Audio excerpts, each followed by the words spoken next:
What's that? Oh, yeah, great. Great. Great.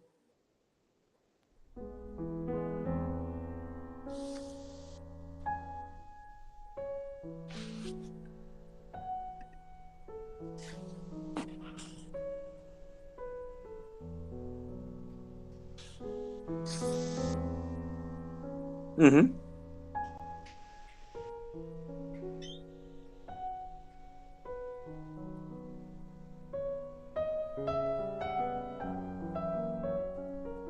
Yes. Great.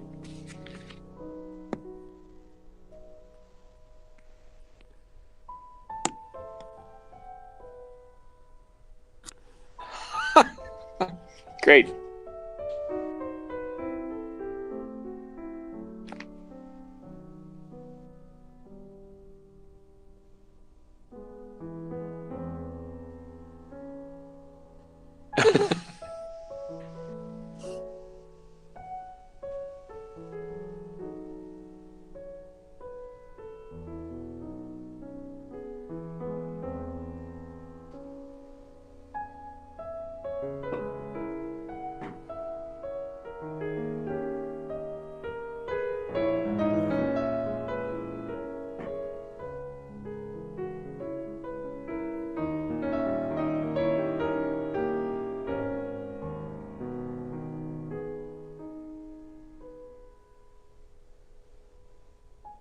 Sure.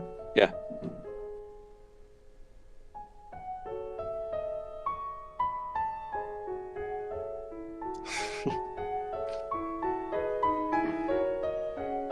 Great.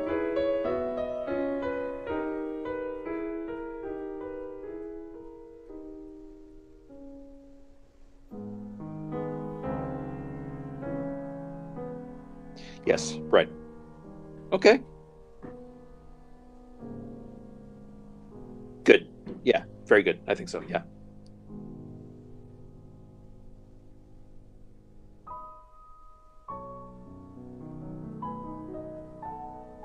Yes. Absolutely. That sounds great. Yeah. Great. Excellent. Your English is great. It's great. You're gonna be great.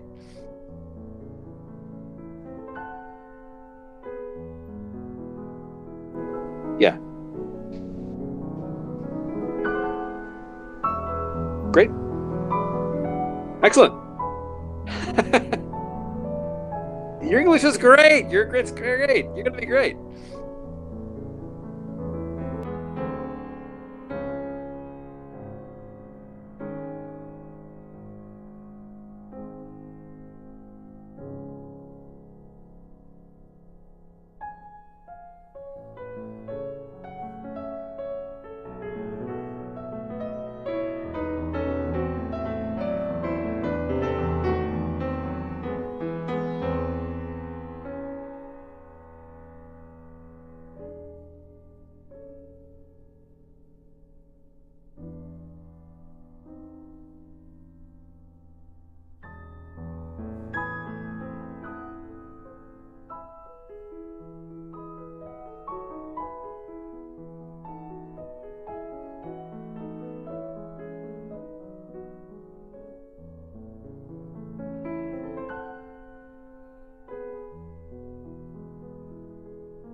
Muy buenas noches para todos, sean bienvenidos a la Cátedra Bogotá Musical Internacional, una semana más, aquí en nuestra sesión que tenemos preparada para hoy, una sesión muy especial, nuestra semana número 15, ya a pocas semanas de culminar nuestro semestre. Mucho ánimo y mucha energía, espero que les vaya muy bien en los exámenes finales, queda un poquitico más, no desfallezcan. Como les comentaba, el día de hoy teníamos una sesión muy especial, lamento que se haya escuchado el micrófono al inicio mientras escuchábamos estas piezas de Brahms tan hermosas que están un poco relacionadas a lo que vamos a escuchar hoy. Como algunos de pronto habrán notado, la sesión de hoy estará hablada en inglés, ya que tenemos un invitado internacional estadounidense y es un pianista increíble, es un pianista que en algunas ocasiones podido trabajar con él siendo mi profesor y me hace mucha ilusión poder tenerlo acá el día de hoy. Es un músico abismal que se dedica en gran parte a trabajar música contemporánea, pero eso no le quita tiempo también para hacer otro tipo de música. Nos estará comentando un poquito de eso también el día de hoy, que también está relacionado a todo lo que hemos visto con Simon Rattle en estas últimas sesiones. Espero que la disfruten un montón, no se preocupen por el inglés, los que de pronto no lo hablen tanto, el que está más preocupado soy yo. Espero que se me entienda y que no sea un inglés un poco problemático. Los monitores me van a estar ayudando en el chat para estar traduciendo todo a tiempo completo, entonces no se preocupen por eso. Dejen todas sus preguntas y comentarios. También el profesor de hoy nos estará comentando y respondiendo las cosas que vea en el chat. Entonces, no siendo más, le doy la bienvenida a Steve Beck, eh, que nos estará compartiendo un poco de su música el día de hoy. Steve, welcome. Thank you so much, Julian. Thank you all for coming, and thank you for having me. It's a pleasure. Thank you for accepting our invitation. I'm very happy to join. Steve, can you introduce yourself a little bit for us? That maybe we can understand what you do as a pianist. Where did you born? Where did you Sure, play? sure. I grew up in in Virginia, in the South of the United States, and my parents are musicians. They didn't push me too much. I got interested in the piano gradually over time. And then I wound up. I came to New York for school, and since then I have just stayed in New York and been working as a freelance pianist. I've played solo. I've played a lot of chamber music, and I've gotten involved in a lot of contemporary music as well. Recently composed classical music by all kinds of people. Um, and now just this semester I've started teaching at the University of Massachusetts in Amherst. So this is a new chapter for me, um, and it's really exciting, to be teaching full time as well as continuing to play concerts. So yeah. That's amazing. This is your first time, like, in that position, being a professor in a university. Yes, yes. I taught in the summers, as you know. I taught, Yeah. I've given master classes and things like that, but I've never had a studio of my own like this. So it's really exciting. Yeah, I can tell that Steve is an amazing teacher. I have learned a lot of things from him, and Ah, I admire him a lot. As I told before, he is a master of the contemporary music, and you can tell, you will see that later in this session. Steve, can you tell us about what is life about being a freelance pianist in New York? absolutely. There are a lot of concerts happening all the time. There's a lot of musical work to be done. Uh, so so every day is different.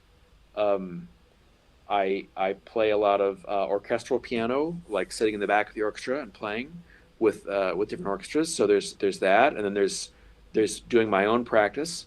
There's running around on the subway, going from gig to gig. There's all of the emails and organization, scheduling of rehearsals and things like that, making sure that I'm free.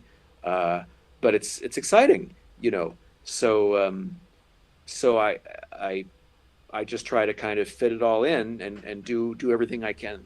Um, when I came to school as a kid, I was, I saw that there were people that really shut themselves away and they practiced and practiced and practiced, and they maybe didn't play so many concerts. They were preparing one program for a long time, and I've done it somewhat differently. Play I've tried to play a lot of concerts. I've tried to play a lot of music. I wanted to see a lot of different kinds of repertoire, and I wanted to get my hands dirty in a certain way. I really wanted to try all the different experiences. So that's been kind of my path. Yeah. That's amazing. Uh, Actually, I remember a lot something that you say in one of these summer programs that we were that being a freelance pianist requires to have like these steel nerves and to be prepared for everything. So you have to sometimes cover people in like at the last time. That is a really Sure. rush and rough time to to do everything. Yeah, there is some of that. You have to be able to be very adaptable and flexible, and be able to learn quickly, but also provide sort of professional quality. Try to be consistent and not screw up too much. Uh, but yes, often a lot of what I do is someone gets sick and I have to jump in at the last minute, or things like that. So it can be a little stressful. It can be exciting. Yeah. Well, yeah, we have to have like that type of steel nerves to survive that. Absolutely. Well, I mean, it's nerve wracking to get up on stage in front of an audience. Uh, So it takes a certain amount of strength. Amazing. And talking about what is to be like a, a pianist for you, what are you strengths? What is the music that you want to play always, or the things that you are focused in now? Yes. Well, today we're going to hear two composers, and both of them are very dear to me. We're going to hear some 19th century music that may sound more normal in a certain way, by Brahms, and then we're going to hear Milton Babbitt, a very a difficult 20th century composer. It's very very it's hard to play. It's very dense. It's not very dense, but it's very complicated, I would say. And I like to play. I like to play music that makes me feel alive. It makes me think. It makes me feel involved and interested. I like music that I have a strong reaction to. That's certainly true of both of these people. I like to feel challenged, but also that there's a reward. And I like it when music feels like it has a really deep, meaningful structure inside it. That there's the stuff on the surface, but then there's also inside. There's a sense that things are are are meaningful and connected in a deeper way. So all of those things. That It's is simple, really. I'm looking for music that I like.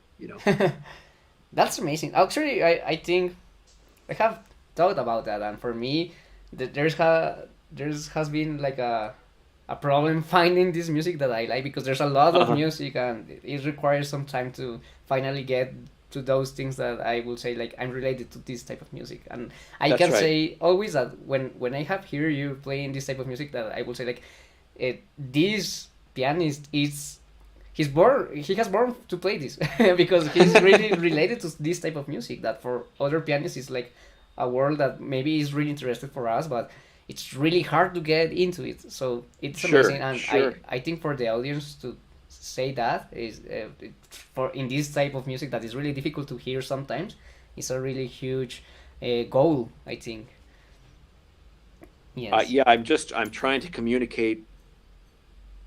I'm trying to tell you what the music's. I'm trying to tell the story of the music in a natural way, no matter how complicated it is. I don't want you to know. I don't want the audience to know that it's complicated. I just want them to feel whatever it feels like. Whatever it feels like. Yeah, yeah, Okay. Well, you say that we are going to hear Brahms first, and right.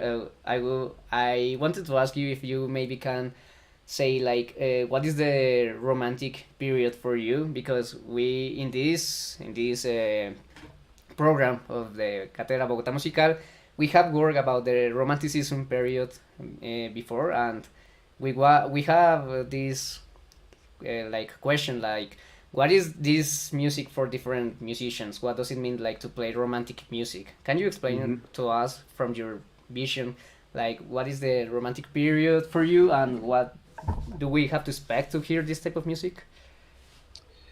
Yes, that's a great question. Uh, well,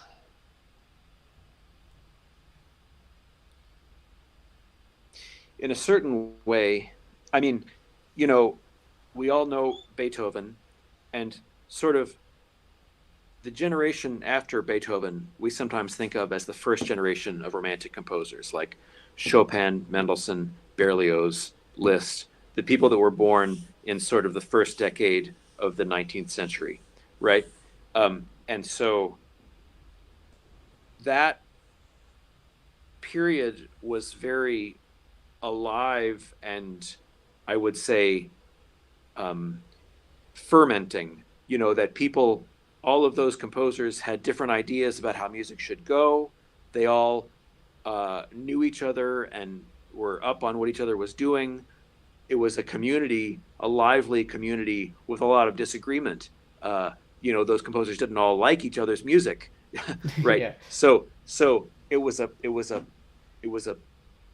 very in a way a period where people were trying to expand what was possible in music and expand the resources that we have in music of harmony, of melody, of expression. They wanted to they wanted to be able to express themselves very personally, and so I think a lot of romantic music, and I would certainly say this about these Brahms pieces, a lot of it is very subjective. It feels like one person talking, or it's an inner journey or monologue that someone is having, one person. And so when I play these, certainly these pieces, I feel, yeah, I feel very solitary actually. There's not a kind of in some earlier music or later music, there's a sort of feeling of brotherhood or of unity. But especially Brahms's piano music can feel very. It's just one person there, on the yeah, stage or in the world. Yeah, that's amazing. These are really yeah, cool way to see this type of music. yeah, yeah.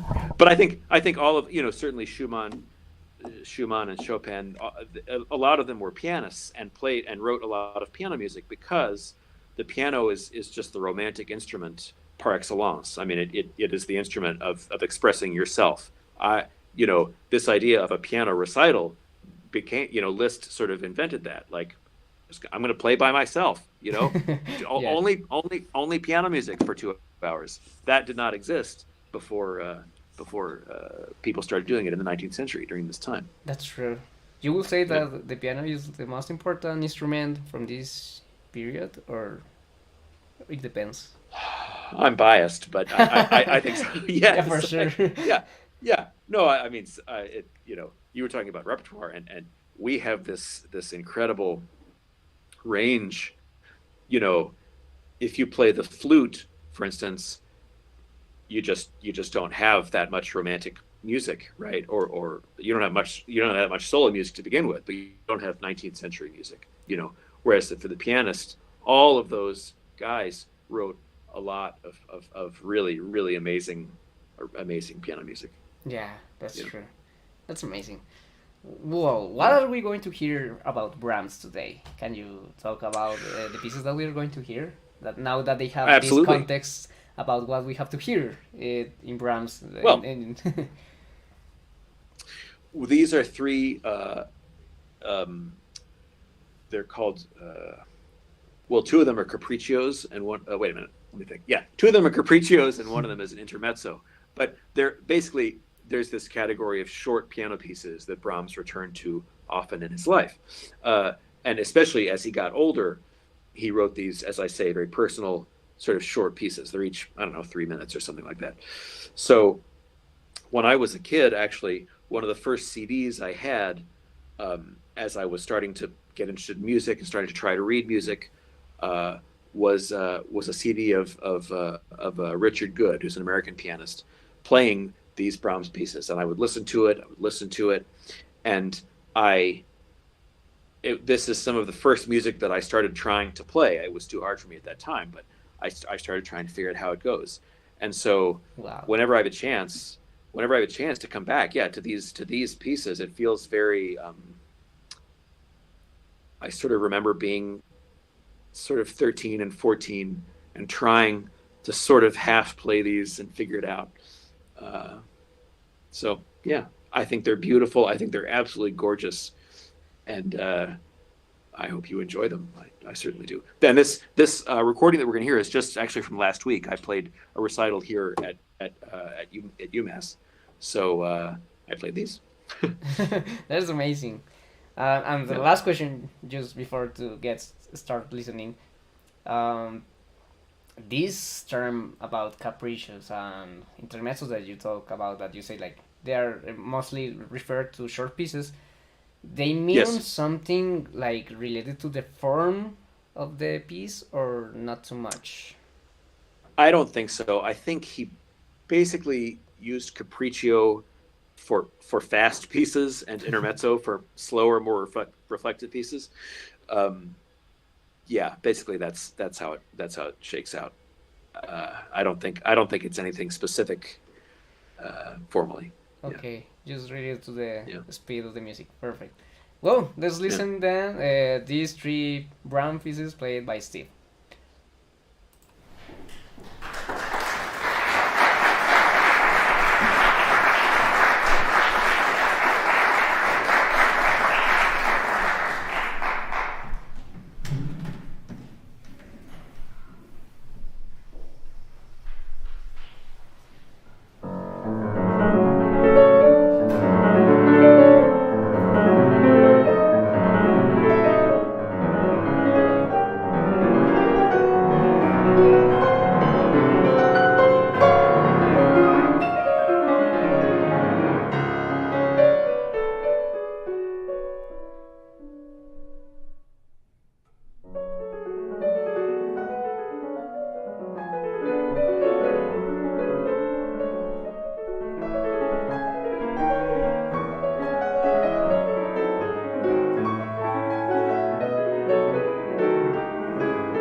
you very, very much.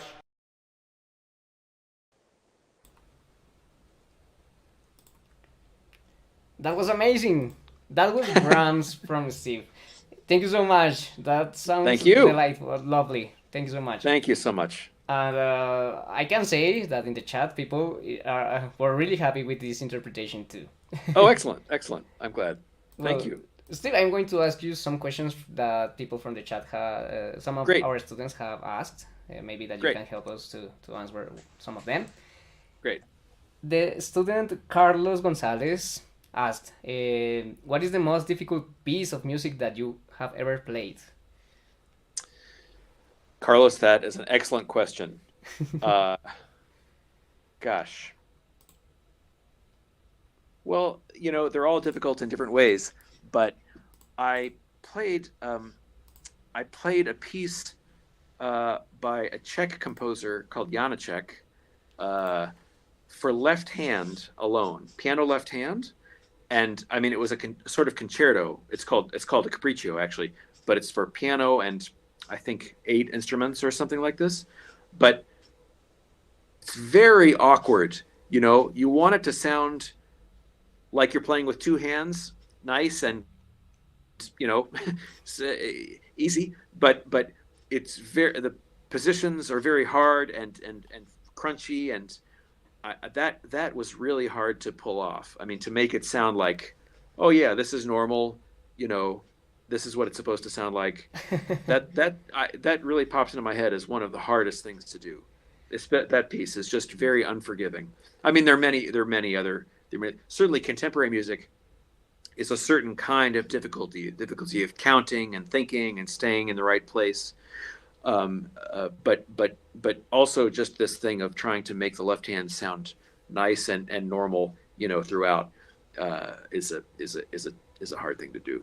Yeah, that's true. And can you repeat the name of the piece? Because maybe some people Yes, maybe are interested to search that piece.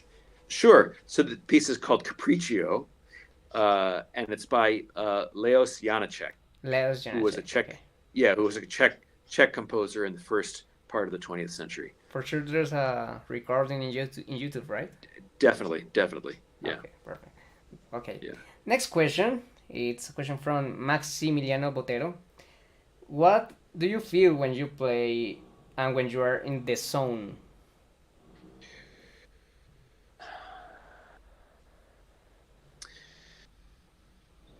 Well, I want to I want to be moved by the music. I want to feel alive to all the changes and the beautiful things in the music, but I have to know the music physically. I mean, I have to be able to play it well enough that I can kind of forget about that part and just think about, not think about that part and just feel. So so it's sort of like an actor, right? The actor has the script and they have to learn those lines and internalize them so that they feel those lines when they're saying them. I have to learn the music and be able to feel it as I'm playing, so that I'm not thinking about, oh, this finger goes here, or oh, what's the next note of this piece. I have to try to internalize it so that I can forget about all that and just feel and experience and communicate to you, hopefully, what the music what the music is. It's very interesting. It's hard to get in the zone, I think. Yes, It's really hard. yes, I mean, it's hard if you're nervous. It's hard to get in the zone. You get up there in front of all those people. It's hard to find that. But hopefully, if you've prepared well enough, you can kind of go inside and go to that place where the music comes from. Like naturally, somehow. Yeah, Interesting. yeah. And last question, that is from the student Joan Sebastian Gomez. He asked about what is the experience of your experience in the composition. I think that he's asking about what is your experience like compose if you have written pieces and have you played these pieces sometime or something like that. I have written pieces. I have sometimes played my pieces, but it's hard, to be a composer. It's complicated, and I think for me, it takes a long time actually to write something that I'm satisfied with. So I sort of have gone more just the playing route of playing other people's music, but I always enjoy it when I do write. It's a special feeling too. And it's also really interesting to talk to young composers. I work with a lot of composers, and some of them are very experienced, and some of them are not experienced. And just to sort of figure out, why did you do this, and what are we trying to do? What's the point of this passage? Is there a better way of doing this?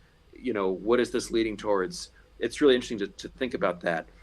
How music is actually made inside. Yeah, totally. That's Yeah, amazing. yeah. Uh, and well, talking about the pieces that you have written, do you have like a style that you can describe this piece? Like, for example, they are written in a romantic style, or more focused on the contemporary style, or Ah, like experiments. well, they're not very experimental. I I I wanted to. They sound very much like me. I mean, they're not romantic, but they're very detailed and have a lot of little fine details in them. And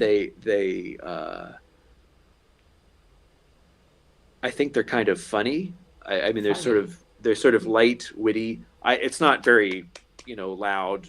I Yeah. mean, it's loud sometimes, but it's not violent music.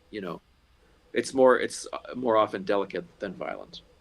And Um, that's linked to the question that I just read in the chat. The Luisa student Luisa Moreno asked if there are some things that inspire you to write, and at the same time, there are some things that inspire you at the moment that you play. oh yes. Well, recently, I mean, I've just started teaching here this semester, right? And I am really inspired actually by the students when they bring music that they're excited about, and I get excited about it too during the lesson. We're sort of finding what's really great about this piece or this passage, and I that really often when they leave, I want to practice. I want to think about that place and how it should really go. I just think that can be really enlivening and inspiring to hear and to discuss it with a student and think about why it's so powerful. And then, I mean, composing, it's a different kind of feeling, but just as you sometimes you draw, or you sometimes you just want to express yourself in that way. And so for me, it's not I don't have a system or anything, but I try to write what I want to hear. I try to write what I'm hearing in my head, um, and make that as specific as I can. Yeah, that's hard. That's hard. It's very hard. Yeah, it's very hard. Yeah. Yeah. Well, let's talk then. We're finishing with the questions for a while. Let's talk about this second part of the recital slash conference that we have today. I want to talk first about what would you say or suggest to a person that doesn't listen to contemporary music in a regular way. What can they expect, or what are the tips to enjoy this type of music? Obviously, there is a lot of styles in the contemporary music, and a lot of things that you can't like divide or classify in certain way. So Hmm. just in general terms, you as an experimented master of the contemporary music, what would you suggest to these people that are going to listen to contemporary music, especially about what are we going to hear today? Sure. Well, uh, in the 20th century, we really had a huge explosion of all different kinds of experimentation and people trying to think of new ways of making music. making music with normal instruments, making music with instruments they made themselves, making instruments with no instruments at all, making sound with no instruments at all. You know, so I guess now you can write anything you want. You can write absolutely anything, and people Yeah. do, and call it music, and that's amazing. You know, so I guess when we hear Brahms, we since the language is more traditional, we sort of feel like we know what's being said, maybe. But in some of this more recent music, including what we're about to hear, uh, it's maybe not clear what what is being said, or we might think, oh, I don't understand this. But I would just say, just listen with an open mind and open ears. Uh, we're going to hear music by Milton Babbitt, who was an American composer who died in 2011. And he is one of my favorite contemporary or recent composers. Uh, I find his music really rich and satisfying, like Brahms. Actually, I feel the same kind of satisfaction when I'm playing it. But you may think that it sounds radically different. It does sound radically different. Um, so you might be surprised, but I think listen and just take in what you take in. Don't at first don't judge, or just listen and hear what you hear. To me, this music is actually very witty and light and subtle, and it I think it doesn't pound you over the head with anything. It makes points in a very subtle way, you know. Okay. So yeah, these are three short pieces that I played on a concert several years ago in New York, and yeah, that's about all I got. Okay, like just Yeah, be open-minded and try to yeah. feel the music. Just feel whatever you feel. There's no wrong answer. I mean, afterwards, I would love to hear what all of you think of these, That would and be, what your experience are, or yeah, yeah, that would be amazing. Please yeah. text in the chat, write in the chat what you feel listening this type of music. It's a really interesting uh, activity to do. And lastly, I will ask you, like, if you can tell us what is the process as a musician to fight this type of music, especially these pieces. That if you have struggled with some moments, like trying to figure out what is the purpose of the piece, or some passages, or actually trying to make it work with the technique, something like that. Can you talk about that, just to make an image in our head that what is that, the process for a musician to fight this music? Sure. Well, um, it's these are complicated. There's a lot of detail, and so I have to really slow it down. I start by practicing very slowly and figuring out what goes where, and lining things up correctly. It's rhythmically very complicated, um, and but then again, I want to internalize that, so that when I play it, it just sounds like I'm kind of making it up, or that I'm improvising it myself. It should feel I think it should feel like that no matter what composer you're playing. So yes, on the surface, it has more difficulties, and sometimes it takes longer to figure out the rhythms, or what have you. But then you just digest it, and you make it yours, just like anything else. Make it yours. That's amazing. Yeah, I need yeah, that. Well, I think we can start listening to Babbitt then. great, Well, to three pieces from Hamilton Babbitt.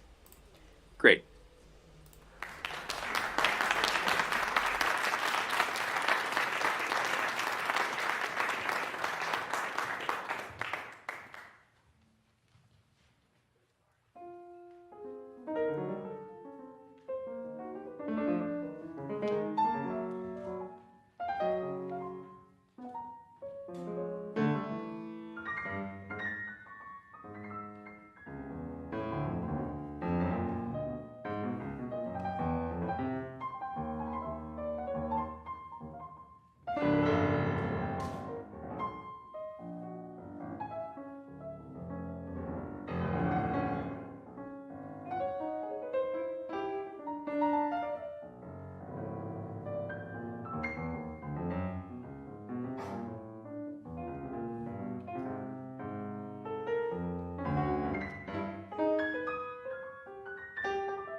Well, that was Milton Babbitt's pieces. That was amazing. We can tell that the people were really, really impacted about what we hear in the chat. Uh huh. There were a lot of Great. comments, really, really, really cool comments. Uh huh. There was a lot of people talking about anxiety, Uh suspense, huh. Uh huh. music related like what you hear in the film music. That's Uh huh. interesting. There was a guy who says that he don't understand because there was a lot of tension and he doesn't know because why was this tension here. Okay. We're going to answer some last questions. If you have more questions, please, this is the moment to ask in the chat what last things you want to comment or to ask to Master Steve. But before that, I wanted to ask you, Steve, if you can talk about this space, this hall where you play these pieces. This was like an event related to contemporary music or something like that. Yes, it was a 100th birthday concert for this composer. I mean, he had passed away already, but it was the 100th anniversary of his birth. So a group put on a concert in his honor at a hall in New York, a concert hall, with all pieces by him, including these piano pieces. So That's amazing. yeah. Well, let's answer some questions. There is a question from Estefania Angel. She asked about what is the most what is the music piece that has more impact on you related to emotional feelings or something like that, and why?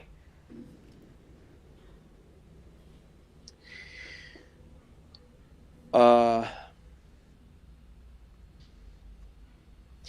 well,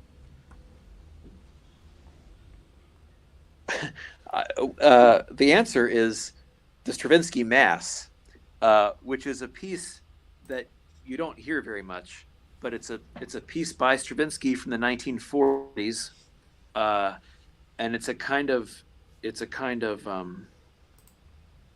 it's a serious, simple, pretty simple piece.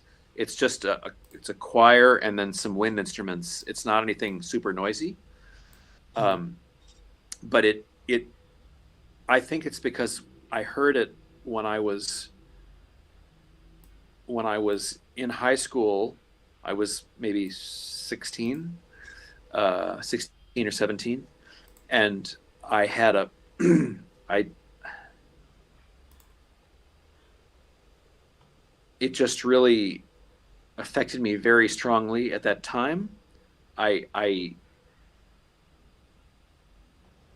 I I felt how simple and powerful it was, um, and I was so impressed by all of Stravinsky's music. But somehow that piece just summed up a lot of things for me, and it even though I'm older, much older now, I it just has never really left me, that feeling of wonder and richness in that piece, and just the joy of the sort of simplicity of it.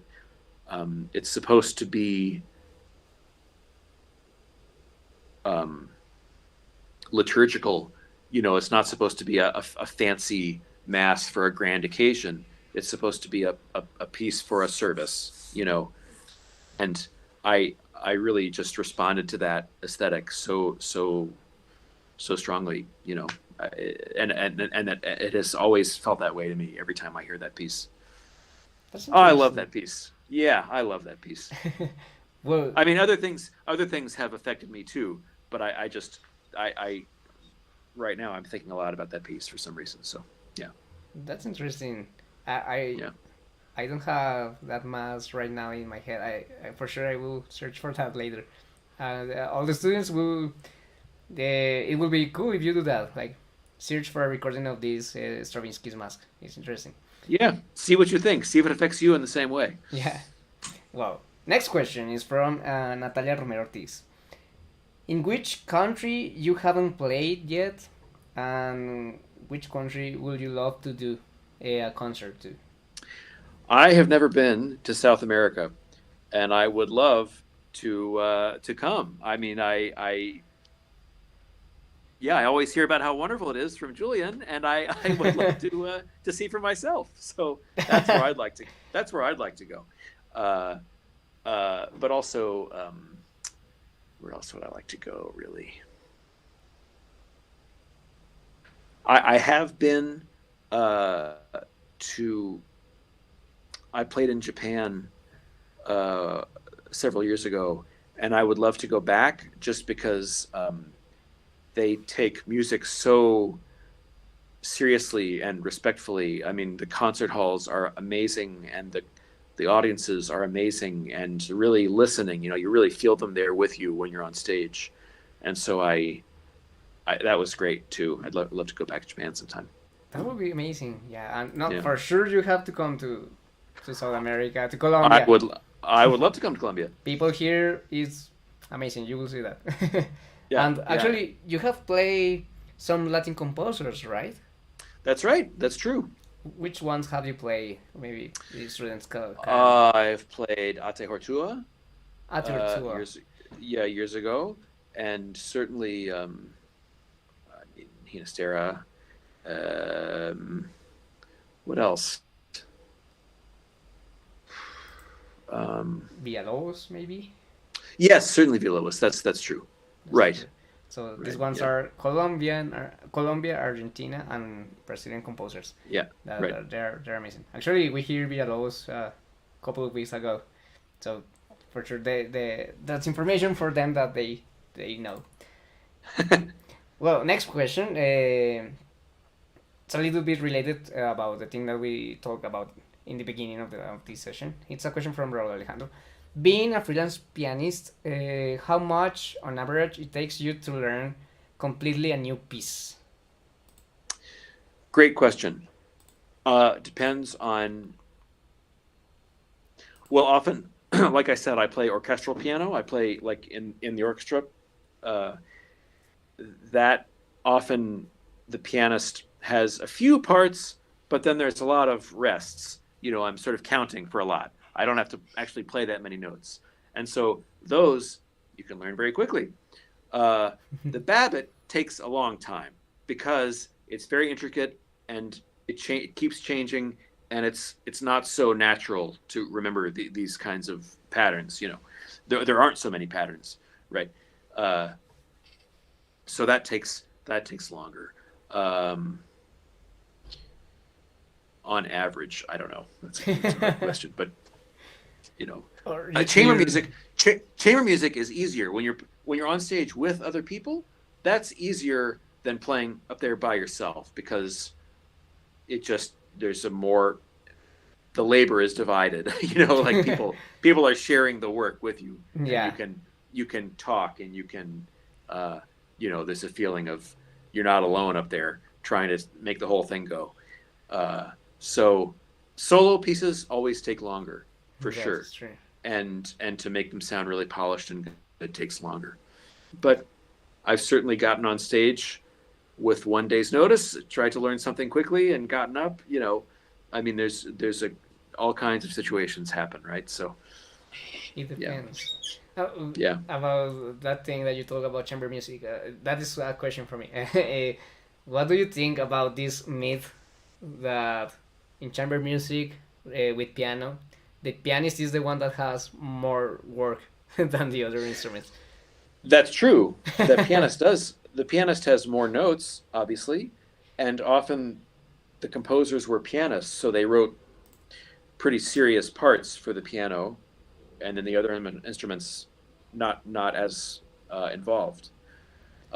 That's just the way it is, you know. But it still is comforting and easier to have people up there with you uh, to share the the flow of the music. You don't have to create the flow all by yourself. The four of you or the five of you or whatever are creating the flow together. Okay, yeah, it's a Yeah, teamwork at the end. yeah, It's still yeah. Very teamwork. much so. Yeah. Well, that's amazing. Well, Steve, I Yeah. think that those are all the questions that we had for today. Just one request for my part. Can you give to the students like a way or a path of other pieces or composers to start visiting or start investigating for get into the contemporary music or modern music or music that maybe Sure, you think it's interesting for them, like newcomers to the classical music, to just to get into the this style. absolutely. Well, I think Stravinsky actually is a great one because he lived for a long time. He lived through a period of great change in music. Um, when he started writing, early 20th century, and he became very famous very, very young. And then he went through a lot of different styles as he lived. So, you know, especially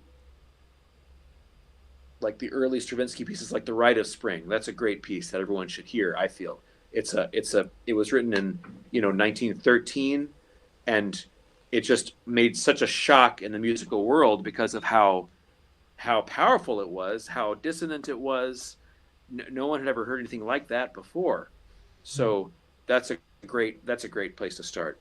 Stravinsky. But yeah, but also actually, this is a little earlier, but you know, Debussy, I think it doesn't sound like Stravinsky, of course, but he also was very forward looking and forward thinking. And so I think, even a piece like there's a Debussy orchestral piece called Prelude to the Afternoon of a Faun that sometimes people talk about like, oh, modern music begins with that piece because it's it's still, it's tonal. We know what key we're in, but the colors and the the use of the orchestra and the shape of the whole piece, um, that feels like a modern piece, even though it was written, gosh, the 1890s. I think it's not even, it's quite old, but it pulls us into it starts to pull us into the world of modernism. And so I think, if you sort of start there as a listener, if you start there and you say, wow, Stravinsky wrote that, and then he did this, and then he did this, I think that can take you a long way. Yeah, Start with the first generation of those composers, Stravinsky, Bartok, Debussy, and see what they did, and then what grew out of them uh, okay. later. Yeah, That's perfect. Stravinsky, yeah, Bartok, Debussy, yeah. maybe Prokofiev too. Yes, absolutely. I mean, a little bit later, but yeah, totally. Yeah, Yeah. yeah, well, because he has some tonal Yes. at the beginning, Yeah. right? Some tonal Right. things. Well, Yeah. yeah, perfect. Well, Steve, again, thank you so much. We were Hey, really, Julian. really happy to have you here. I think, Thank you so much. no, it was Thank a you all so pleasure. much for your. Thank you so much for all of your questions, everyone, and thank you for listening. And I really, really appreciate the chance to talk with you. So, really nice to see you all. It was amazing. Actually, do you have some social media or some a website or Yes. something or some place that the students can follow you or see more of your jobs? Yes, I'm on Facebook. It's just me, Steven Beck, and I'm on my website is stephenbeck.me, and then that's it. Yeah, That's that's what I got. okay. Please go follow Steve. Yeah, yeah. And he actually did a really good work with a contemporary American composer, right? As far as I remember, Yes, Walker. yes, right. The album just came out. Right, George Walker Sonatas is my most recent CD.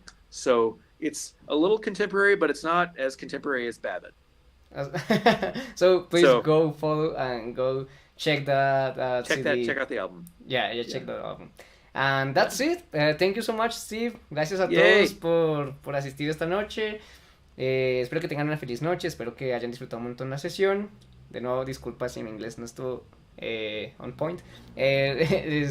Les recomiendo que estén muy pendientes de Classroom, ya que como envíen la información de hoy, va a haber unos pequeños cambios respecto al examen final. Esto con la idea de ayudarlos para que terminemos este semestre de una manera un poco más tranquila, al menos por parte de la cátedra, porque sabemos que acabar semestre siempre va a ser muy complicado y no queremos como meterles presiones extras. Así que Por favor, estén pendientes y nos vemos la otra semana en nuestra última sesión sincrónica.